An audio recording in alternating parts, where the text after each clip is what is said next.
Bonjour, Claire de Vlemings, coach pour personnes autistes Asperger. J'ai retrouvé le sujet de ma 3e vidéo et je vais vous parler des problèmes de comportement rencontrés par certaines femmes autistes.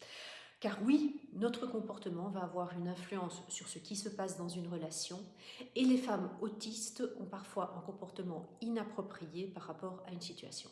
Alors, je sais que c'est du brutal, mais c'est comme ça. Mais comprenez-moi bien aussi, si une femme autiste se fait agresser suite à un comportement inapproprié, c'est l'auteur de l'agression qui est responsable. Il n'y a pas à discuter là-dessus parce que le partenaire avait le choix entre agresser et ne pas agresser et il a choisi d'agresser. Donc, il est responsable. Les problèmes de comportement chez les personnes autistes proviennent des problèmes de déficience en théorie de l'esprit dont je vous parlais dans la première vidéo. Et ces déficiences vont faire que les personnes autistes sont candides et naïves et qu'elles ne voient pas le mal chez les gens. Donc en matière sexuelle, les personnes autistes vont aussi parfois avoir envie d'explorer ce qu'elles ont vu sur des sites porno, parfois des sites hard, mais juste pour savoir, juste pour explorer. Et puis si elles tombent sur un partenaire bienveillant, là il n'y aura pas de problème ou il y aura un recadrage. Le problème, il va venir quand le partenaire sera malveillant. Et vu la déficience en théorie de l'esprit, les femmes autistes ne vont pas comprendre que le partenaire en face d'elles peut être dans un état d'esprit malveillant et tout à fait différent et qu'il peut vouloir abuser, agresser ou profiter d'une femme naïve. Et donc, nous avons là un premier comportement inapproprié qui est dû à l'autisme. Un deuxième comportement inapproprié, c'est tout ce qui va concerner le langage non verbal.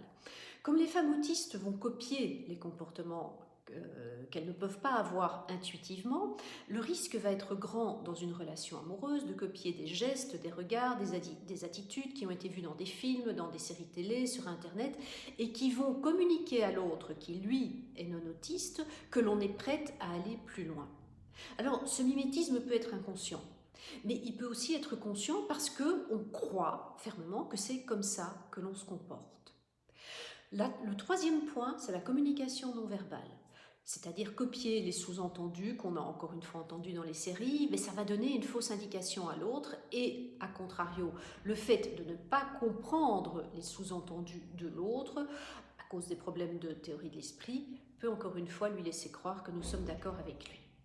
Puis le dernier point, c'est la tenue vestimentaire. Alors ici, je ne vais pas parler de pudibonderie, de pudeur, d'âge ou de se cacher sous des vêtements amples et gris pour ne pas attirer l'attention. Non, je parle d'une tenue vestimentaire qui est adaptée au contexte. Par exemple, un exemple de ma propre vie, je ne vais pas porter un short en été quand je vais en ville à Bruxelles parce que je suis trop en décalage par rapport aux autres femmes, parce qu'il y a du harcèlement de rue et que je ne me sens pas en sécurité et que j'ai pas envie de me prendre la tête. Mais par contre, si je suis à Londres ou si je suis dans le sud de la France, là, sans hésitation, je vais porter ce short parce que je me sens beaucoup moins en décalage. Et comme être en décalage est quand même important pour moi, à Bruxelles, je vais me sentir beaucoup plus en sécurité quand, par exemple, je vais choisir de porter des couleurs vives alors que tout le monde décide de porter du noir. Donc j'ai appris à moduler ma tenue vestimentaire par rapport au contexte, même si de temps en temps, oui, je fais des faux pas. Et donc, les problèmes que je décris, encore une fois, ils ne vont pas se poser avec un partenaire neurotypique bienveillant parce qu'intuitivement, il va se rendre compte que quelque chose ne va pas.